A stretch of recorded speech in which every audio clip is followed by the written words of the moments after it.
جب قرض کی ادائیگی کی باری آئے تو سود کی قسط ادا کرنی ہے تب ہوگی تاخیر۔ تو اس کے بعد جو بندے کے ساتھ ہوتا ہے اس کی سٹوریز شاید سب کو پتہ نہیں ہے، اگر پتہ چل جائے تو یہ جو اتنے خوبصورت کمروں میں کرسی پر بیٹھے ہوتے ہیں، اتنے با اخلاق جو ہے وہ نظر آتے ہیں، پھر یہ کیا کرتے ہیں؟ پہلے تو فون کرتے ہیں اس کے گھر، اور پھر اس کے بعد جو ہے اس بندے کو رسول اللہ صلی اللہ علیہ وسلم نے ارشاد فرمایا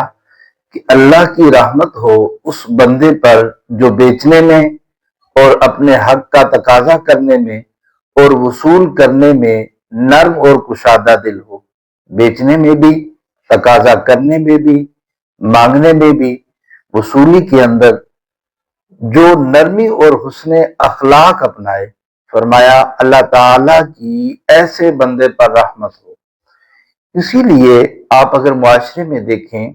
جو لوگ یہ رویہ اختیار کرتے ہیں ان کو بہت برکت ملتی ہے، کیونکہ رسول اللہ صلی اللہ علیہ وسلم نے رحمت کی بشارت دی اور رحمت کی دعا فرمائی۔ تو جو لوگ اس طرح کی چیزوں میں اپنا رویہ جو ہے وہ اچھا اختیار کرتے ہیں، یہ نہیں کہ مطالبہ کیا ہی نہیں اور معاملات گڑبڑ ہو جائیں جیسے ہمارے ہاں ہوتا ہے، ایسا نہیں، لیکن یہ بھی نہیں کہ قرض نہ ملنے پر جو ہے سامنے والے کی مجبوری کا فائدہ اٹھایا جائے اور سامنے والے کی مجبوری کے باوجود اس کا جینا جو ہے وہ حرام کر دیا جائے۔ تو یہ جتنے بھی سودی بینک ہیں، جب آپ قرض لینے جاتے ہیں تو اس وقت ایسا ہوتا ہے کہ کمال مینیجر بھی جو ہے وہ کمال انداز میں پیش آتا ہے، متعلقہ جو بندہ ہے وہ بھی آپ کو رسپیکٹ دے گا، آپ کو اے سی والے روم میں بٹھایا جائے گا، آپ کو جو ہے وہ چائے جو ہے وہ سرو کی جائے گی اور سر کہہ کے آپ سے سگنیچر وغیرہ کروائے جائیں گے۔ اس کے بعد جب قرض کی ادائیگی کی باری آئے تو سود کی قسط ادا کرنی ہے تب ہوگی تاخیر۔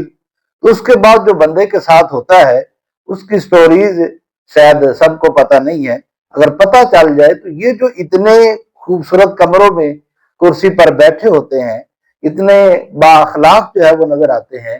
پھر یہ کیا کرتے ہیں؟ پہلے تو فون کرتے ہیں اس کے گھر، اور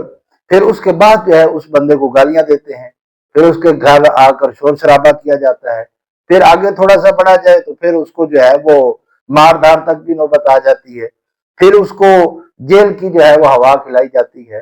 تو یہ پھر سارے کا سارا کام جو ہے وہ آگے آتے ہیں۔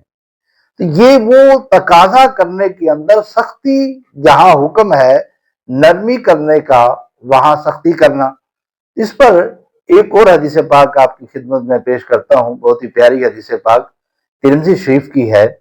کہ فرمایا کہ تم میں سے پہلی امتوں میں ایک شخص تھا، اس کی اللہ تعالیٰ نے